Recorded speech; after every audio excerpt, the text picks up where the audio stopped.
Good morning to everybody, and I welcome you all on behalf of Education Express channel in the class of income tax. And we have yesterday taken up illustration number 7th and 8th, and both were very important. And again, one more important illustration we are taking up today, and that is the illustration number 9th.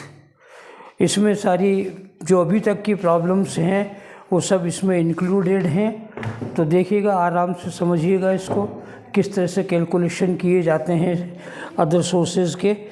और मैं इसको पढ़ रहा हूँ। ये कहता है, श्री जगमोहन के पास 1 अप्रैल 2019 को निम्न विनियोग थे। फर्स्ट, 50,000 रुपये के 8% राजस्थान सरकार ऋण ब्याज 1 अप्रैल और 1 जुलाई को देय हो रहा है, और इस पे कोई TDS होता नहीं है, गवर्नमेंट लोन है। 40,000 रुपये के 10% रामपुर शुगर मिल के ऋण पत्र असूचित हैं। और देखिएगा, ये लोन है, और रामपुर शुगर मिल मतलब नॉन गवर्नमेंट इंस्टीट्यूशन हो गया है, तो इसके 10% को हम ग्रॉसअप करेंगे। और ये है ब्याज 1 अगस्त और 1 फरवरी को देय हो रहा है। फिर आगे कहता है, इसके बाद 24,000 रुपये के 15% ग्वालियर रेयन के करमुक्त ऋण पत्र सूचित हैं। सूचित तो हैं परंतु करमुक्त हैं, इसलिए ये भी ग्रॉसअप किया जाएगा। पहले वाले असूचित थे इसलिए ग्रॉसअप हो रहा है, करमुक्त तो थे नहीं पर असूचित थे। दूसरे ग्वालियर वाले जो ऋण पत्र हैं सूचित तो हैं पर करमुक्त हैं, इसलिए ग्रॉसअप किया जाएगा। इसका मतलब सेकंड और थर्ड दोनों ही आइटम्स ग्रॉसअप करने हैं। नेक्स्ट, 30,000 रुपये के 12% कोचिन पोर्ट ट्रस्ट के करमुक्त बॉन्ड्स। फिर ये नॉन गवर्नमेंट आ गई संस्था, और ये भी करमुक्त बॉन्ड्स हैं, तो इनको भी ग्रॉसअप करना है, ध्यान रहे। ब्याज 1 मार्च और 1 सितंबर को देय हो रहा है इन पर। फिर ये कहता है, 16,000 रुपये के राष्ट्रीय बचत पत्र अष्टम निर्गमन जो 10/6/2014 को खरीदा गया था। 16,000 रुपये के ऋण पत्र है, 8वां, और 2014 को ख़रीदा गया था, तो इसके 5 साल पूरे हो जाएंगे 19-20 में, ध्यान रहे। तो इसका मतलब कि कहीं ये परिपक्व भी होगा, हो सकता आगे चल कर के इस बारे में बात करे, अभी कुछ नहीं कह रहा है। 20,000 रुपये के 14% राष्ट्रीय हाइड्रो इलेक्ट्रिक पावर निगम के बॉन्ड्स ब्याज 1 जनवरी और 1 जुलाई को देय हो रहा है। फिर कहता है, गत वर्ष 2019-20 में उनके विनियोगों के क्रय विक्रय निम्न प्रकार थे। फर्स्ट, 1 जुलाई 2019 रामपुर शुगर मिल के ऋण पत्र 1,200 रुपये के लाभ पर ब्याज रहित बेच दिए। अब ज़रा ध्यान रखिएगा, ये Rampur sugar mill second number का पॉइंट है, और इसको बेच दिया है, तो हमें चेक करना पड़ेगा कि ये इंटरेस्ट कितना इसमें लेना है या नहीं लेना है, साल भर का है कि 6 महीने का, या नहीं लेना है, चेक करना पड़ेगा। 8 जुलाई 2019 को टाटा केमिकल लिमिटेड के 24,000 रुपये के 10% ऋण पत्र ब्याज रहित क्रय किए गए। ऋण पत्रों पर ब्याज 1 जून और 1 दिसंबर को देय है, इसको भी चेक करना पड़ेगा। 5 सितंबर 2019 को ग्वालियर रेन के करमुक्त ऋण पत्रों को 1,800 रुपये के लाभ पर ब्याज सहित बेच दिया है। जो थर्ड नंबर का है उसको भी बेच दिया है, तो इसको भी हमें देखना होगा कि हाफ ईयरली है या ईयरली ब्याज बन रहा है। फिर नेक्स्ट कहता है, 1 नवंबर 2019 को श्रीनाथ मिनरल्स के 40,000 रुपये के 14% सूचित ऋण पत्र ब्याज सहित क्रय किए गए। इन ऋण पत्रों पर ब्याज 1 मार्च 1 सितंबर को देय है।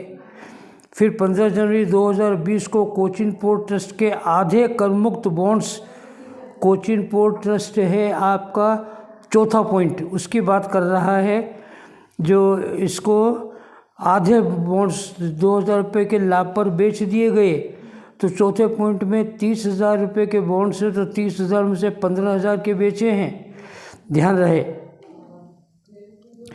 फिर कहता है अन्य सूचनाएं, पहला प्रतिभूतियों के क्रय विक्रय के सभी लेनदेन एक दलाल के माध्यम से किए गए जिससे क्रय एवं विक्रय पर 1% दलाली का भुगतान किया गया। सभी ब्याज राशियां खाते में जमा होने वाले चेक से प्राप्त की गई। बैंक ने बैंकों की राशि में से 1.5% कमीशन घटाने के बाद शेष राशि जमा की है। ओके। श्रीनाथ मिनरल्स लिमिटेड के ऋण पत्रों को खरीदने के लिए उसने अपने पिता से 16,000 रुपया ऋण लिया, जिस पर 16% का ब्याज दे है तो उसका डिडक्शन देंगे हम। रामपुर शुगर मिल्स एवं टाटा केमिकल्स लिमिटेड में जनता का सार्वजनिक हित नहीं है, ध्यान रहे, सार्वजनिक हित नहीं है इनका।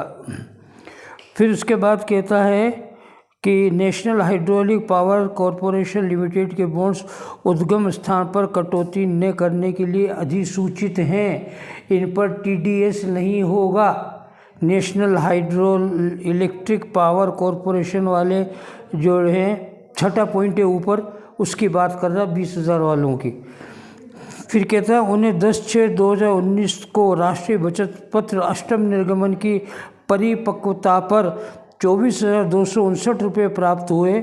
इन सर्टिफिकेट्स पर 8.5% चक्रवृद्धि ब्याज 6 मई शेष पर उपार्जित माना जाता है, जो चतुर्थ वर्ष के लिए 11.14% है और पाँचवें वर्ष के लिए 12.11 है। तो हमारा 5वां वर्ष चल रहा है, क्योंकि 2014 में लिए थे, वो चेक करें ऊपर 2014 का था, हमारा 19-20 चल रहा है प्रीवियस ईयर। तो 5 साल वाला जो ब्याज है 12.11 उसको लेना है। ये जो 11.14 है ये हमारे काम का नहीं है। बस अन्य साधनों के आयकर योग्य आय की गणना कीजिए। ठीक है, प्रश्न समझ में आया? चलिए देखिए, इस प्रश्न की खूबसूरती ये भी है कि यहाँ पर ब्याज की दर जो देय हो रही है वो हर सिक्योरिटी के लिए अलग अलग है, कोई एक कॉमन डेट नहीं है। तो इसलिए हर एक सिक्योरिटी पर आपको ध्यान रखना होगा ब्याज के कैलकुलेशन में। Okay, calculation of income from other sources.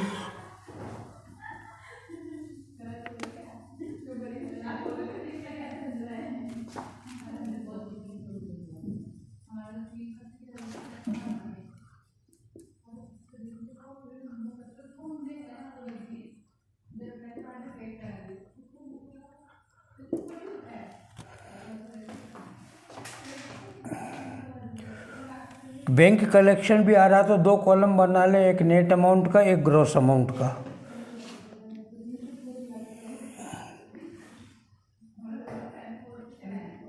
Gross और नेट। नेट में जो राशि जमा होगी बैंक कलेक्शन उस पर होगा। नंबर 1,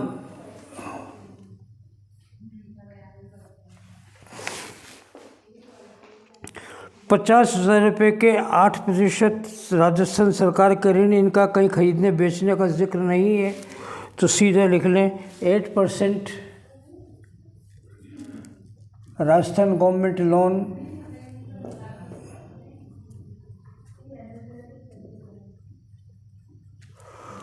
और वो है 50,000 पर 8%।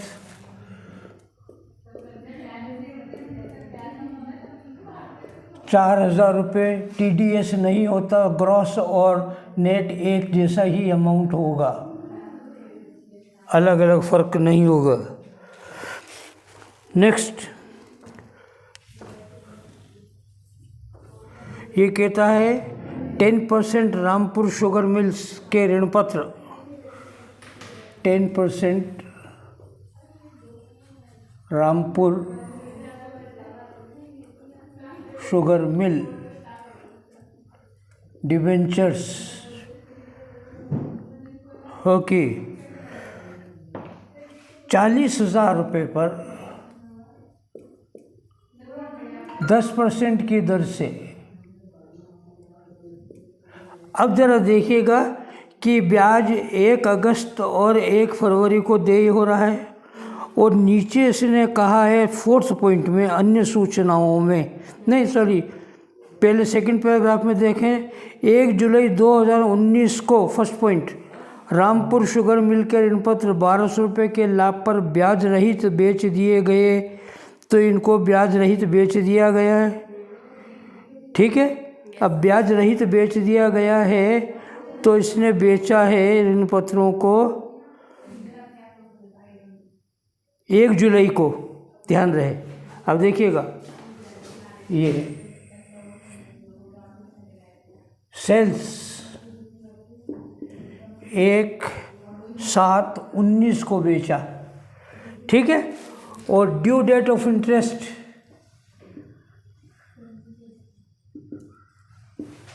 ब्याज की देय तिथि है इसकी 1/8 और 1/2, ये 1/8/19 को होगा और ये होगा 1/2/20 को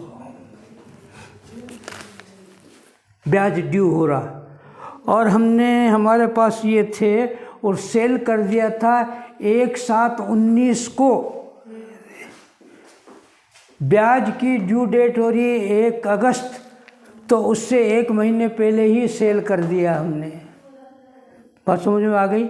अब आगे क्या कहता है कि सेल कर दिया है और सेल किया है ब्याज रहित, ये सेल्स हुआ है एक्स इंटरेस्ट। एक्स इंटरेस्ट का मतलब होता है ब्याज रहित, ध्यान रहे, ये एक्स इंटरेस्ट। तो रामपुर शुगर मिल के जो डिबेंचर्स हैं वो सेल किया है एक्स इंटरेस्ट। अब ज़रा गौर कीजिएगा, हमने सेल किया है 1/7/19 को और ब्याज रहित बेचा है। इसका मतलब बेचने पर इसका जो ब्याज होगा, जो 1/8/19 को ड्यू होगा, वो इसे ही मिलेगा जगमोहन को। जिसको बेचा उसे ब्याज नहीं मिलेगा, ये ध्यान रहे, क्योंकि ब्याज रहित बेचा है। यदि ब्याज सहित बेचा होता तो इसका ब्याज जो 1/8/19 को ड्यू हो रहा है वो जगमोहन को नहीं मिलता, जिसको बेचा गया उसे प्राप्त होता। ब्याज रहित है इसलिए इसको मिल रहा है। इसको मिल रहा है, किसको? जगमोहन को। तो 6 महीने का ब्याज तो ये मिलेगा इसे। फिर बाद में बेच दिया इसने, बेच दिया तो अभी तो इसके पास सिक्योरिटी रही नहीं, तो अगला ब्याज जो 1/2/20 को मिलना चाहिए था वो इसे प्राप्त नहीं होगा। तो केवल 6 महीने का ब्याज ही इसे प्राप्त होगा रामपुर शुगर मिल में। एक और बात आगे उसने ये कहा है कि रामपुर शुगर मिल में जनता का सार्वजनिक हित नहीं है, तो सार्वजनिक हित नहीं है तो ग्रॉसअप कर देंगे उसको, इससे कोई दिक्कत वाली बात नहीं है। आइएगा, Rampur sugar mill 40,000 into 10% into 6/12 bracket में लिख लें, सोल्ड ऑन 1/7/19 एक्स इंटरेस्ट, इसलिए ब्याज रहित बेचा है, इसलिए 6 महीने का ब्याज ही मिलेगा। बोलिएगा 40 का 10% 4,000, 2,000 रुपये होंगे। 2,000 इनर कॉलम में लिखें, क्योंकि ये जो रामपुर शुगर मिल है ये सूचित हैं और जनता का सार्वजनिक हित नहीं है, तो ग्रॉसअप करेंगे।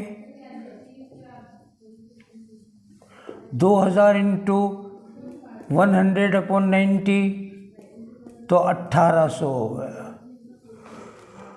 तो 2,000 तो मिलेंगे, लिखेंगे ग्रॉस कॉलम में, और 1,800 रुपये लिखेंगे नेट कॉलम में।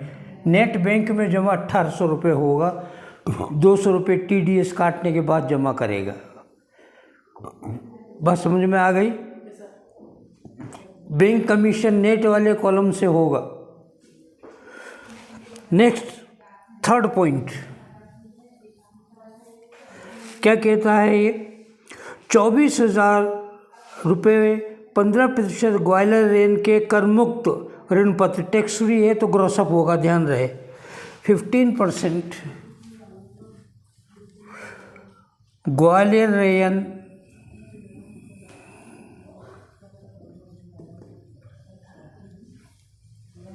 टैक्स फ्री डिवेंचर्स हैं ये।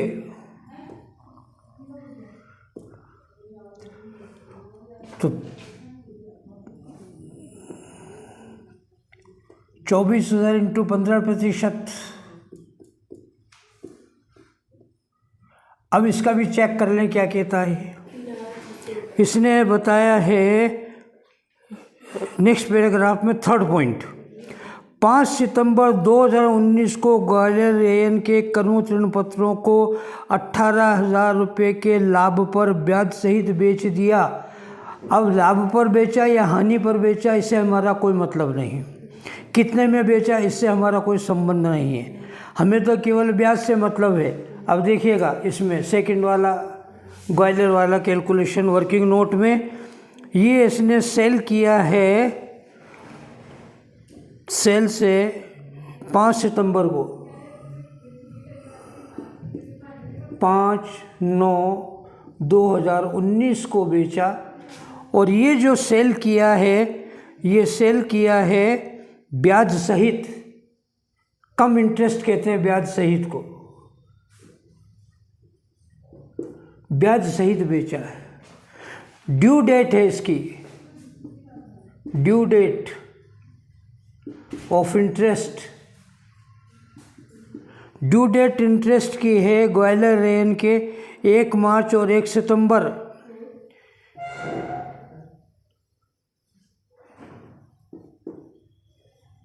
ये ड्यू डेट है, ठीक है। अब देखिएगा,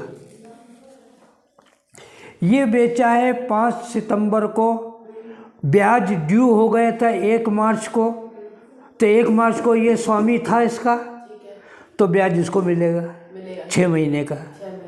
उसके बाद इसने इसे बेच दिया।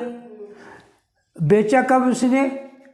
1 मार्च को बेचा, सॉरी 5 मार्च को बेचा, ब्याज प्राप्त करने के बाद और ब्याज सहित बेचा, तो 1 सितंबर का जो ब्याज है वो इसे नहीं मिलेगा, ब्याज केवल इसका मिलेगा, तो फिर 6 महीने का ब्याज। ठीक है, तो 12 महीने का 1 साल का हो गया। हर 6 महीने बाद ब्याज ड्यू हो रहा है, 1 मार्च को और 1 सितंबर को इस सिक्योरिटी में। उसमें ब्याज ड्यू हो रहा था 1 अगस्त को और 1 फरवरी को, इसलिए नहीं हो रहा था। हाँ, इसमें 1 मार्च, तो इससे 6 महीने का ब्याज प्राप्त होगा, तो 6/12।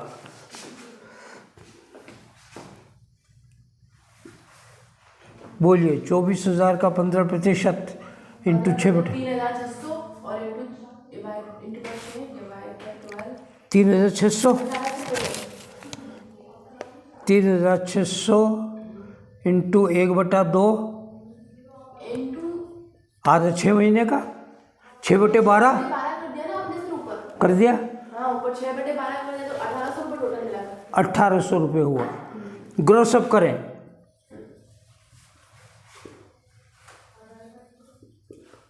1,800 इंटू 100/90, तो 2,000 रुपये ग्रॉस, 1,800 रुपये नेट।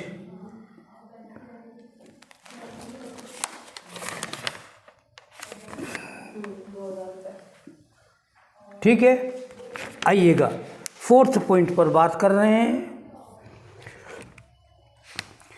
30,000 रुपये 12% कोचिन पोर्ट ट्रस्ट के कर मुक्त बॉन्ड, फिर आया कर मुक्त, फिर ग्रॉसअप होगा, तो ये 12% Cochin port trust tax free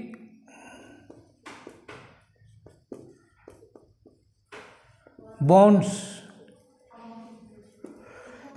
और ये हैं 30,000 के, 30,000 इंटू 12% होगा। 30,000 इंटू 12। अब चेक करें इसको, ये इसके लिए कुछ कह रहा है, देखो कहीं कहा कि इसने ग्वालियर के श्रीनाथ को, यस, नेक्स्ट सेकंड पैराग्राफ का 5वां पॉइंट, 15 जनवरी 2020 को कोचिन ट्रस्ट के आधे करमुक्त बॉन्ड्स 2,000 रुपये के लाभ पर बेच दिए, ये भी बिक रहे हैं। ये थर्ड पॉइंट। फिर वर्किंग नोट में आए, जैसे पहले बताया जा चुका है कि कितने में बेचा, लाभ हो रहा है या हानि हो रहा, इससे हमारा कोई मतलब नहीं है। ये सेल्स हुआ है। कोचिन पोर्ट ट्रस्ट सेल हो रहा है 15 जनवरी 2020। ड्यू डेट ऑफ इंटरेस्ट, ब्याज की ड्यू डेट इसकी बता रहा है 1 मार्च और 1 सितंबर।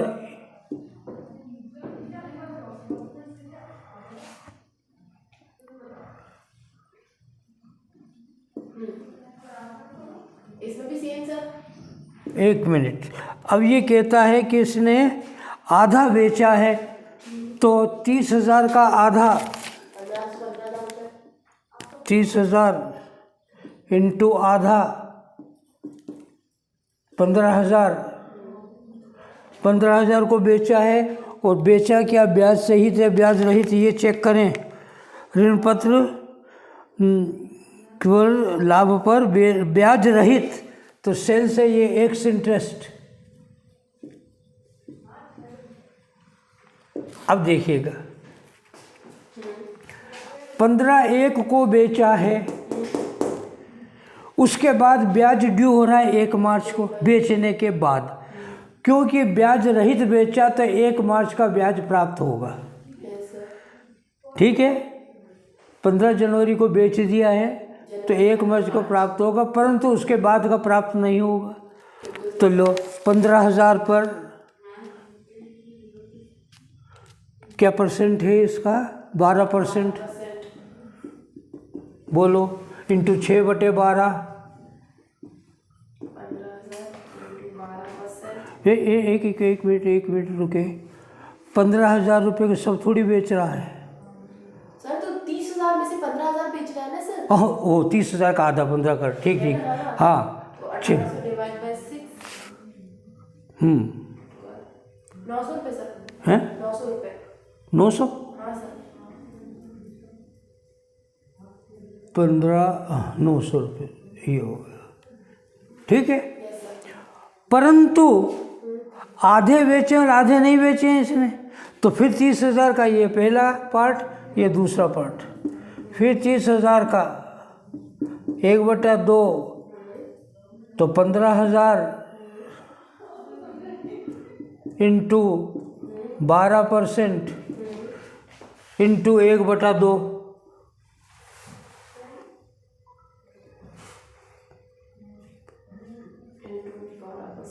12% पूरा होगा इस पर तो।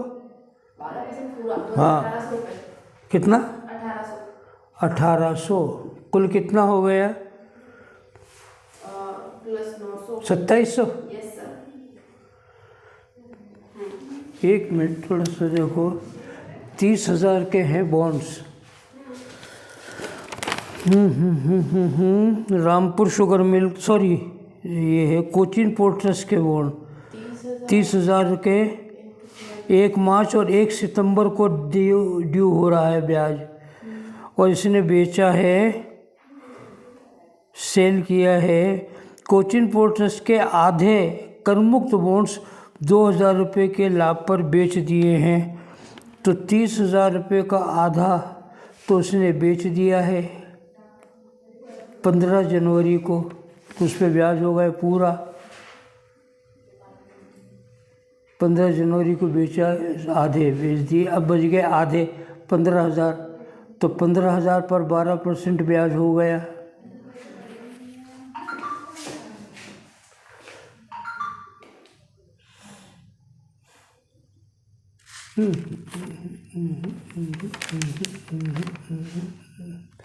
अट्ठारह सौ, 900 900 1800, ठीक है ना।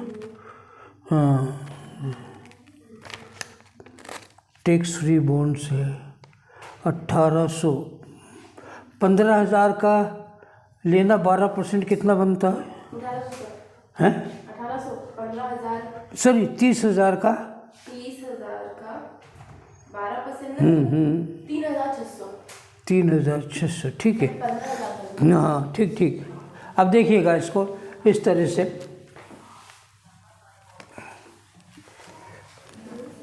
इसका फर्स्ट पार्ट ये 30,000 का आधा इसने बेच दिया है, 15 जनवरी को ब्याज रहित बेचा है, ठीक है। तो 1 सितंबर का, हाँ ठीक है, तो इसको मिलेगा मार्च से पहले सितंबर का ब्याज, ठीक है, और 1 मार्च का ब्याज, 1 सितंबर 2019 का ब्याज और 1 मार्च 2020 का ब्याज इसे प्राप्त होगा पूरे 12 महीने का। 12 महीने कैसे होगा? भाई, 1 सितंबर 1 मिनट, हमारा प्रीवियस ईयर शुरू होता, चेक करना, 1/4/19 टू 31/3/2020, यस सर। ठीक है। चलें, अप्रैल में कोई ब्याज नहीं, मार्च तो चला गया, 1 मार्च तो गया, 1 मार्च 19 को नहीं गया वो, 1 अप्रैल, मई, जून, जुलाई, अगस्त, सितंबर आ गया ये यहाँ, सितंबर है, तो 1/9/19 को ब्याज मिलेगा 6 महीने का तैयार। बात समझ में आ रही है ना भाई? 1 अप्रैल 19 से हमारा प्रीवियस ईयर शुरू हो रहा है, हाँ सर। ठीक है। अब ब्याज शुरू करो, अप्रैल में कोई ब्याज ड्यू नहीं है, मई में नहीं है, जून में नहीं है, जुलाई में नहीं है, अगस्त में नहीं, सितंबर में, ठीक है। तो 6 महीने का ब्याज हो गया। बट सर आप तो कह रहे हो कि 1 अप्रैल को कोई ब्याज ड्यू है ही नहीं, तो 6 महीने का क्या क्या क्या क्या, क्या? आप तो कह रहे हो कि ड्यू कोई ब्याज नहीं है, अप्रैल में कोई ड्यू नहीं, इंटरेस्ट मार्च में नहीं, अप्रैल मई में। अरे ड्यू डेट ब्याज की नहीं है, ब्याज की ड्यू डेट आ रही है हमारे, कब आ रही है? 1 सितंबर और 1 मार्च को आ रही है। तो उससे उसके सारे मंथ कैलकुलेट होंगे। क्यों नहीं होंगे? ब्याज 6 महीने में एक बार ही तो मिलेगा, अच्छा, तो 6 महीने का एक साथ ब्याज मिलेगा। इसलिए फिर अप्रैल से लेके सितंबर तक गिनना है। नहीं, अप्रैल से नहीं, पहला, इससे पहले 1 मार्च 19 को ब्याज मिला होगा, मिला, परंतु 1 मार्च 19 हमारा प्रीवियस ईयर में आता ही नहीं है, हमारा आता है 1 अप्रैल से। तो अप्रैल का ब्याज, मई, जून, जुलाई, अगस्त और सितंबर का ब्याज, तो 1 सितंबर को 6 महीने का ब्याज मिलेगा, ठीक है। फिर उसने इसको बेच दिया है, और बेचा है 15/1 को ही बेच दिया था उसने। बात समझ में आ गई?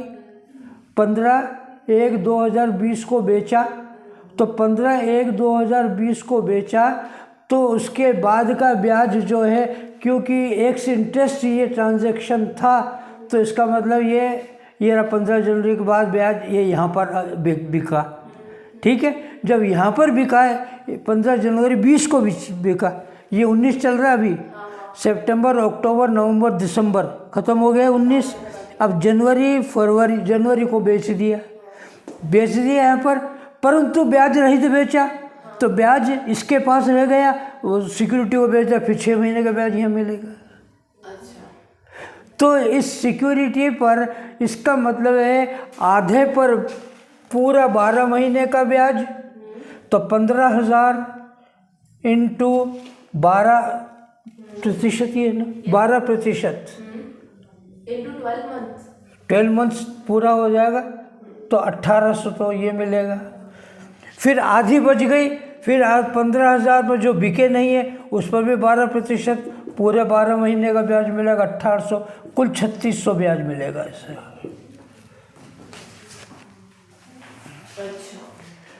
देखो कितना घुमावदार प्रश्न है ये। पूरे 12 महीने का ब्याज पूरी 30,000 रुपये की राशि पर मिलेगा, और सेल करने का ब्याज पर कोई प्रभाव नहीं पड़ रहा है इस ट्रांजैक्शन में। बहुत इम्पोर्टेंट बात है, ध्यान रखना। देखो ठीक है, 1800 का ब्याज होगा, कर मुक्त है, टैक्स फ्री है, तो ग्रॉस अप करो।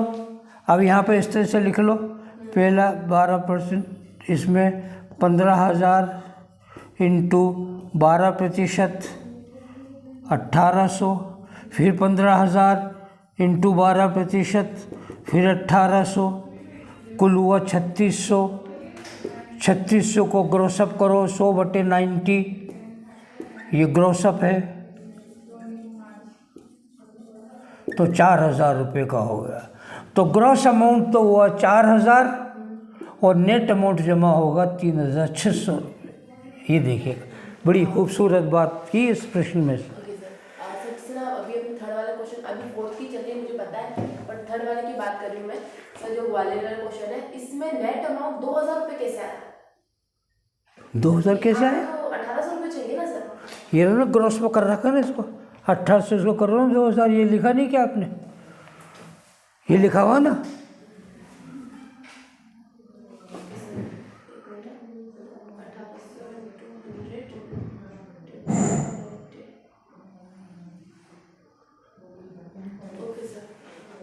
ग्रोसअप किया था ना, ये टैक्स फ्री था।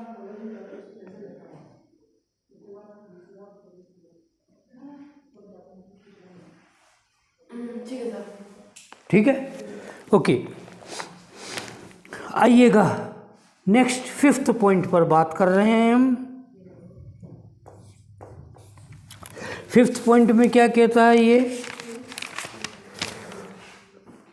16,000 रुपये के राष्ट्रीय बचत पत्र अष्टम निर्गमन जो 10/6/2014 को खरीदा गया था। बहुत इम्पोर्टेंट बात आ रही है फिर अगेन। हालांकि इस पर हम पहले भी पिछले प्रश्न में बात कर चुके थे, परंतु ये बात बार बार समझने की है, क्योंकि ज़रा सी चीज़ कहीं चूक हो जाती है तो सवाल गलत होने का पूरा डर रहता है। इसलिए बड़ा सावधानी से इसको फिर समझ लीजिएगा। ये है NSC वर्किंग नोट में, और NSC की राशि हमें दे रखी है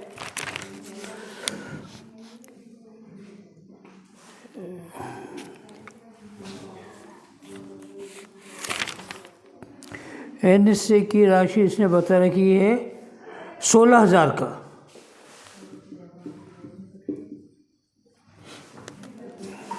ठीक है, और ज़रा चेक कीजिएगा नीचे उसने लिख रखा है लास्ट पैराग्राफ का 6ठा पॉइंट, 10/6/19 को इसने एस्ट्रोनॉमिकल को प्राप्त परिपक्वता हो रही है इसकी, और इसने NSC खरीदी थी। देखिएगा ऊपर दे रखा है 10/6/2014 को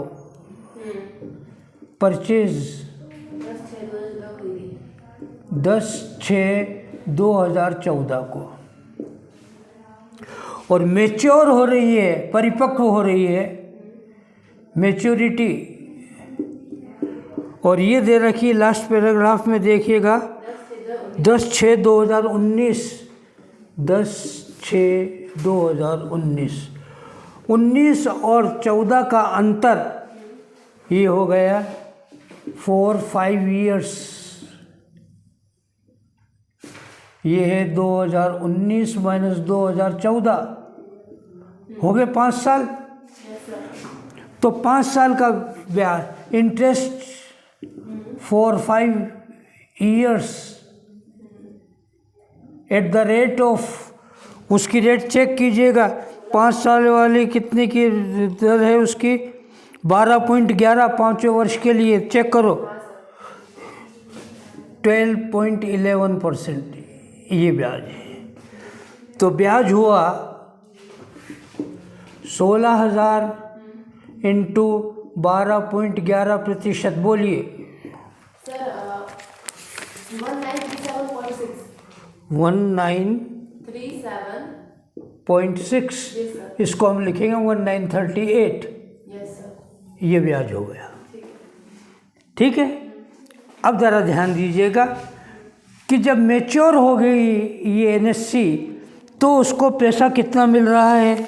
उसने कहा कि इसको पैसा प्राप्त हो रहा है मैच्योरिटी पे 24,259। ठीक है, amount received on maturity,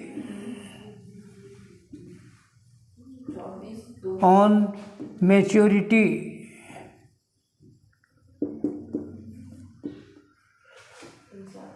24 to 59,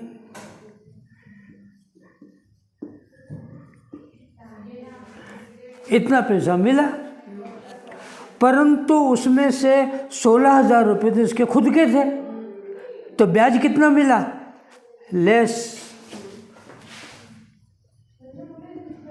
principal amount deposited, इसने जो जमा कराया था पैसा वो था 16,000,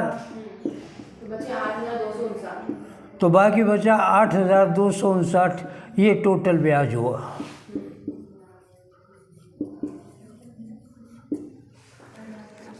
कुल ब्याज हुआ 8,259।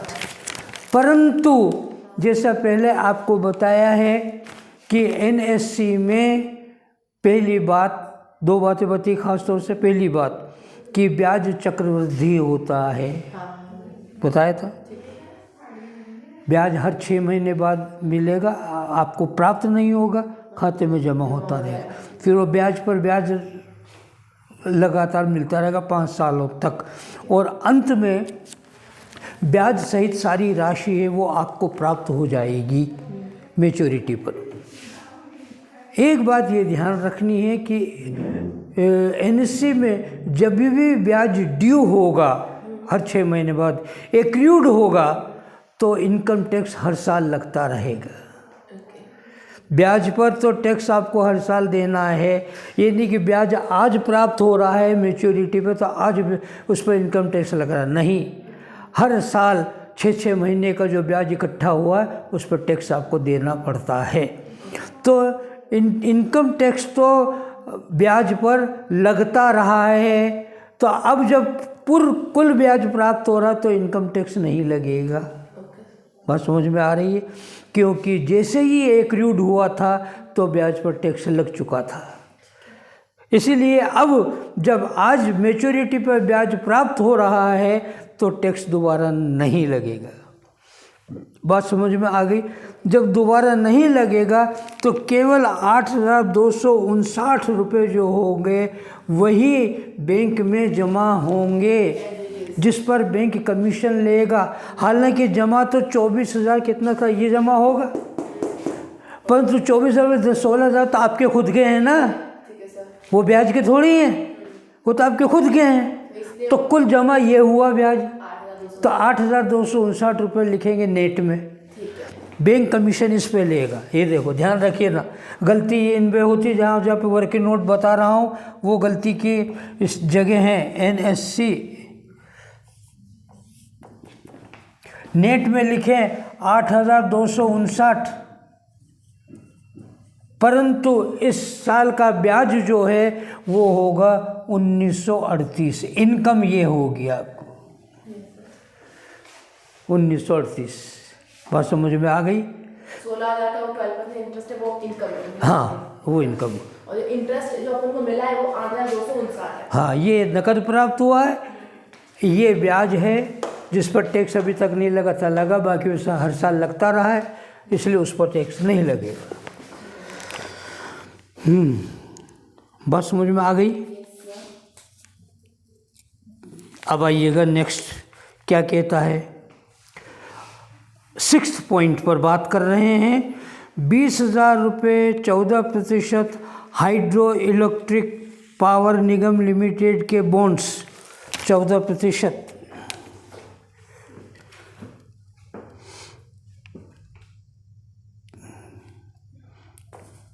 14% national highway electronic bonds power corporation,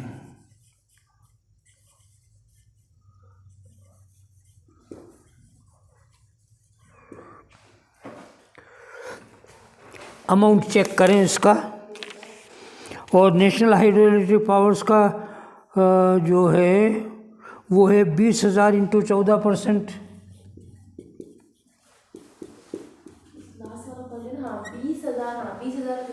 14%।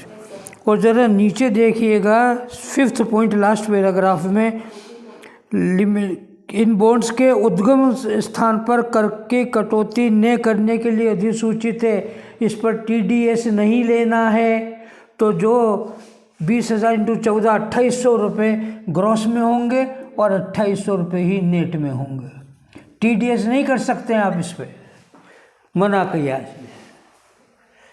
ठीक है सर, कौन से पॉइंट पे लिखा है नेशनल ये हाइड्रो? सेकंड पैराग्राफ में 5वां पॉइंट देखो, 15 जनवरी वाला सेकंड पैराग्राफ कौन सा भाई, लास्ट पैराग्राफ, सॉरी, लास्ट पे लिखा फिर अन्य सूचनाएं वाला 5वां पॉइंट। अच्छा नेशनल, हाँ वही तो जैसे है कटौती न करने के कटौती नहीं करनी है आपको, तो जब उसने मना किया है तो हमें नहीं करनी है कटौती। आगे मैं इस साइड ले रहा हूँ, आप नीचे कंटिन्यू कीजिए।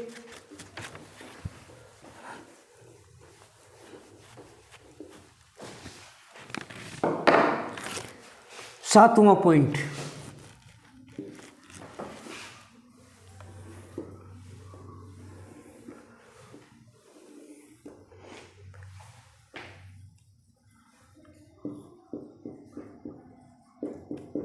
कम ऑन, बस ये तो इसमें पॉइंट तो ख़त्म हो गया। आगे क्या क्या बात कहता देखिएगा। रामपुर शुगर मिल का हम ले चुके हैं, फर्स्ट पॉइंट, सेकंड पैराग्राफ में चल रहे हैं हम। दूसरा 8 जुलाई वाला, अब देखिएगा ये 7वां पॉइंट, टाटा केमिकल्स लिमिटेड के 24,000 रुपये के 10% ऋण पत्र क्रय किए ब्याज रहित, 10% टाटा केमिकल, ये है डिबेंचर्स, और जो अमाउंट है इसका 24,000। अब ज़रा देखिएगा, ये परचेज़ हमने कब किया है, ये हुआ परचेज़ हुआ है, ये परचेज़ वर्किंग नोट में परचेज़, ये परचेज़ हुआ है 8/7/19 को, और ये परचेज़ हुआ है एक्स इंटरेस्ट ब्याज रहित। ड्यू डेट ऑफ इंटरेस्ट, ब्याज की देय तिथि टाटा केमिकल की देखिएगा 1 जून, और उसके बाद है 1 दिसंबर, ये जो ठीक है। अब ज़रा देखना ध्यान से, यस सर, जो सेल्स था उसमें अलग तरह का वर्णन होता है, बात होती है, अलग कारण होते, ये परचेजेज है, इसमें अलग कारण होंगे। अभी तक सेल की बात चल रही थी, अब परचेज आया है।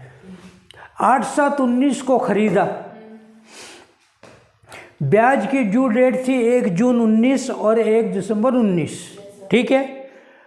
तो इसका मतलब 8/7 को खरीदा तो उससे पहले ब्याज ड्यू हो चुका था, तो वो ब्याज तो इसने ले लिया, तो ये ब्याज तो प्राप्त हुआ। बात समझ में आ गई। फिर जुलाई में खरीदा,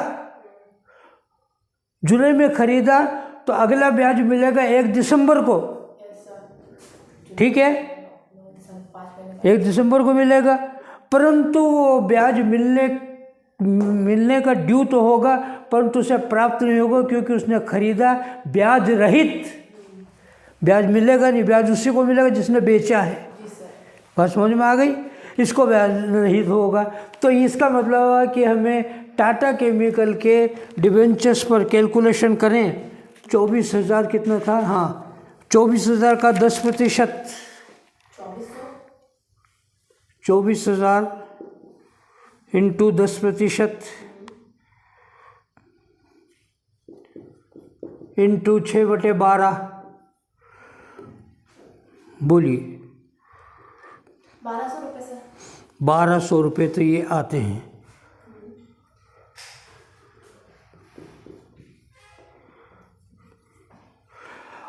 अब ज़रा देखना, अभी 1200 आ रहा है, पर ट्रांजैक्शन को ज़रा देखें। हमारा प्रीवियस ईयर शुरू होता है, प्रीवियस ईयर 1/4/19 को, आगे कुछ कह रहेगा, ज़रा ये भी देखने पर फिर दोबारा बार बार दिक्कत होगी। यस, अन्य सूचनाओं में चौथा पॉइंट देखिएगा। वो तो रामपुर एवं टाटा केमिकल लिमिटेड के में जनता का सार्वजनिक हित नहीं है, जनता का सार्वजनिक हित नहीं है। और ये ब्याज हमारा ड्यू हो रहा था टाटा केमिकल का 1 जून 1 दिसंबर को, 1/4 को हमारा शुरू हुआ, तो 1 जून का ब्याज 19 का इसे प्राप्त हुआ। फिर उसके बाद ब्याज ड्यू हो रहा है 1 दिसंबर को, ब्याज सहित और ट्रांजैक्शन हो चुका जुलाई में ही, 8 जुलाई 2019 के पत्र ब्याज रहित क्रय किए। ऊपर तो कुछ नहीं दे रखा, टाटा का जरा चेक कर ले, नहीं है, नहीं दे रखा है। रामपुर का के सर्च करें, आय की गणना कीजिए।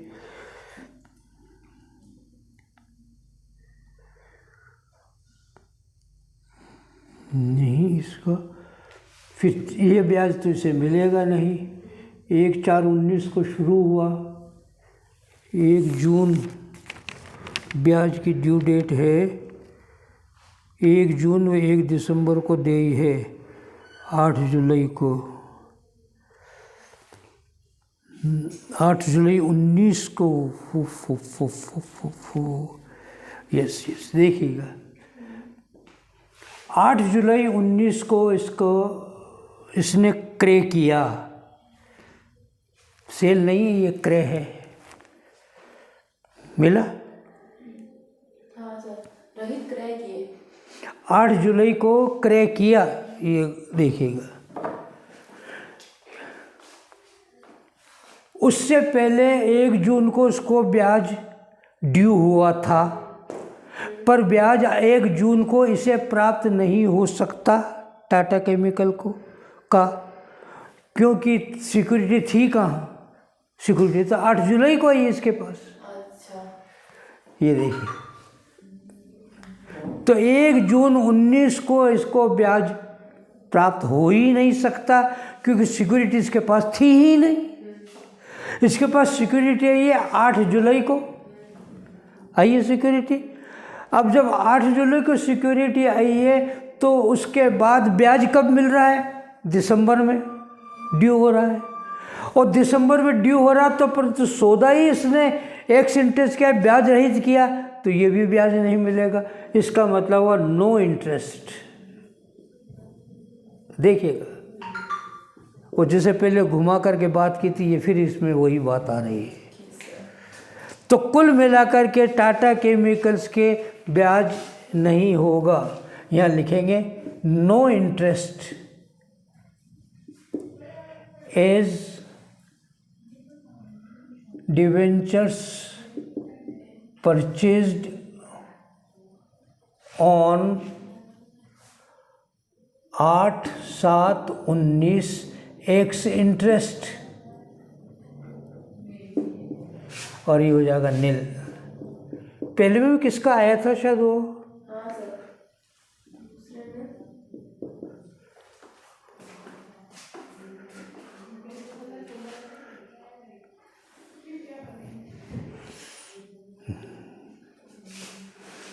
कोई ब्याज नहीं मिलेगा। ये लिख लें, पहला ब्याज जो कि जून में प्राप्त होना चाहिए था, वो इसे नहीं मिलेगा, क्योंकि सिक्योरिटी जुलाई में प्राप्त होती है इसे, तो इसलिए जून वाला ब्याज मिलेगा नहीं, जून 2019 का। फिर ब्याज ड्यू होता है 1 दिसंबर 19 को, तब तक उसने जुलाई में खरीदी सिक्योरिटी, परंतु ब्याज रहित खरीदी। हाँ, यदि ब्याज सहित खरीदता तो 1 दिसंबर वाला ब्याज 6 महीने का इसे प्राप्त हो जाता। तो इस साल इसे टाटा केमिकल का कोई ब्याज प्राप्त नहीं होगा। क्लियर हो गई बात? आइए, टाटा केमिकल के बाद आते हैं ग्वालियर रेन का, हम शायद काम कर चुके हैं, ये हो गया 3rd पॉइंट पर। सर 7 डालना तो पड़ेगा, नो इंटरेस्ट था ऊपर डाल दिया। फिर उसके बाद 1 नवंबर 2019 को पढ़िएगा। 1 नवंबर 2019 को श्रीनाथ मिनरल्स लिमिटेड के 40,000 के 14% सूचित ऋण पत्र ब्याज सहित क्रय किए। इन ऋण पत्रों पर ब्याज 1 सितंबर और 1 मार्च को ड्यू हो रहा है। ओके, 8वां पॉइंट ये है साहब 14% श्रीनाथ डिबेंचर्स। ठीक है, आइए वर्किंग नोट पे फिर चलते हैं।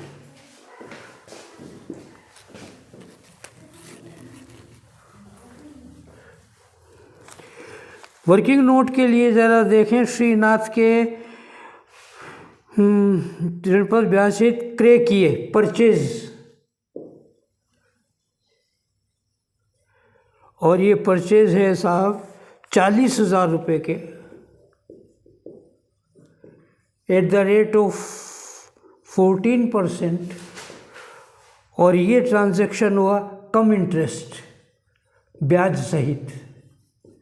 ठीक है, ड्यू डेट ऑफ इंटरेस्ट, ब्याज की देय तिथि देखिएगा इसकी, ब्याज की देय तिथि है 1 मार्च और 1 सितंबर, ये ब्याज की ड्यू डेट है। क्लियर होगी बात? आगे कुछ और कह रहा क्या ये, वो ऋण लिया पिता का तो कटौती के रूप में होगा। अभी ब्याज की बात कर रहे हैं, ब्याज के बारे में अभी कोई बात हमें इस पर नहीं लेनी। अब देखिएगा 40,000 के ऋण पत्र इसने खरीदे हैं, और वो खरीदे हैं, तारीख देखिएगा किस तारीख को खरीदा उसने, 1/11/19। 1 नवंबर सर। हाँ तो 1/11 ही तो होगा। हाँ जी सर। 1/11/19 को खरीदा है।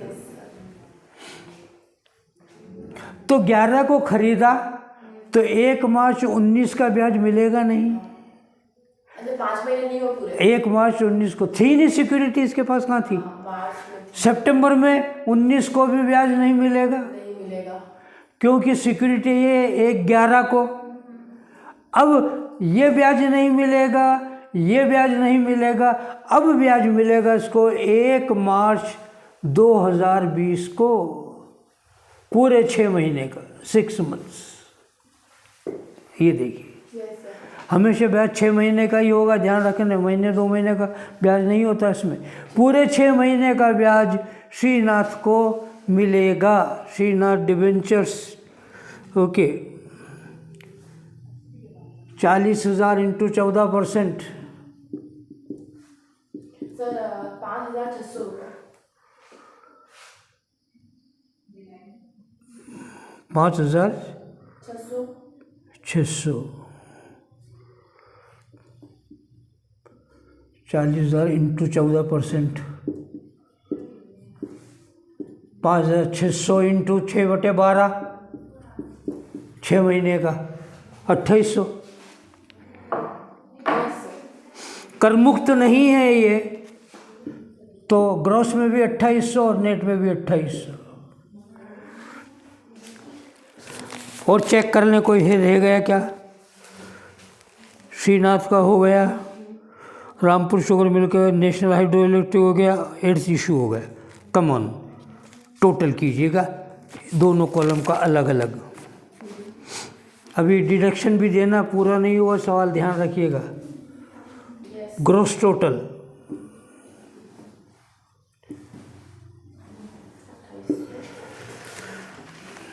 पहले नेट का ले लें ताकि वो कमीशन लेना है हमें।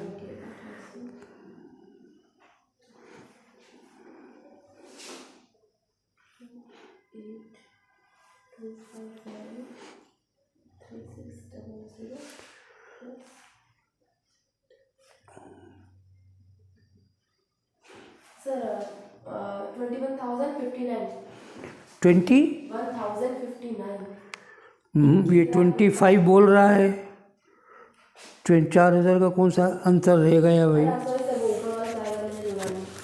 ठीक है, हाँ सर, 25,590। 25,059। ग्रॉस का टोटल लें।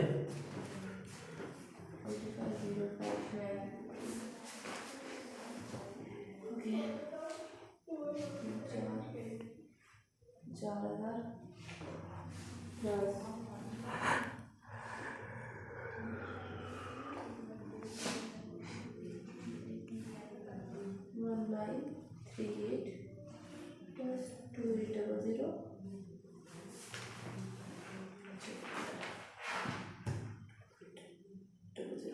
सर 19,538 19538। Okay, less deductions. पहला बैंक कमीशन बराबर होगा 25,059 इंटू 1.5% का मतलब 1.5%। बोलिए 1.5% ले रहा कमीशन, 059 का 1.5%। 1.15 सर 375.885 तो 376 कर लें। Second, interest on bank loan, interest on loan ले लें।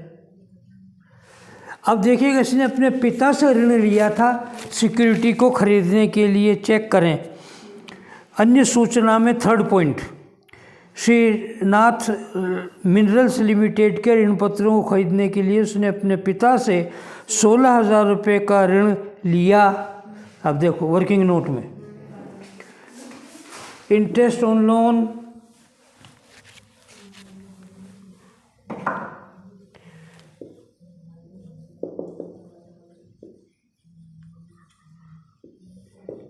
डेट, कौन सी तारीख को लोन लिया है, जिस तारीख को सिक्योरिटी खरीदता उस तारीख को लोन माना जाएगा। ये तो डेट दे दे, जिस तारीख को सिक्योरिटी खरीदी है 1 नवंबर 2019, 1/11/2019, तो होगा इंटरेस्ट फ्रॉम 1/11/19 टू 31/3/2020 तक का महीने गिन लो। नवंबर, दिसंबर, जनवरी, फरवरी, मार्च, 5 महीने, 5 मंथ्स। और ये लिया था 16,000 रुपये का 16%, 16,000 इंटू 16% इंटू 5/12। बोलिए ब्याज। सर 1066 1066। हाँ तो 1067 कर लो सर। 1067। ओके, ये 1067 दोनों का टोटल करके ग्रॉस के कॉलम में घटाएं। 1443 आ रहा मेरे कैलकुलेशन में, -1443 ग्रॉस के टोटल में से घटा दें। Total taxable income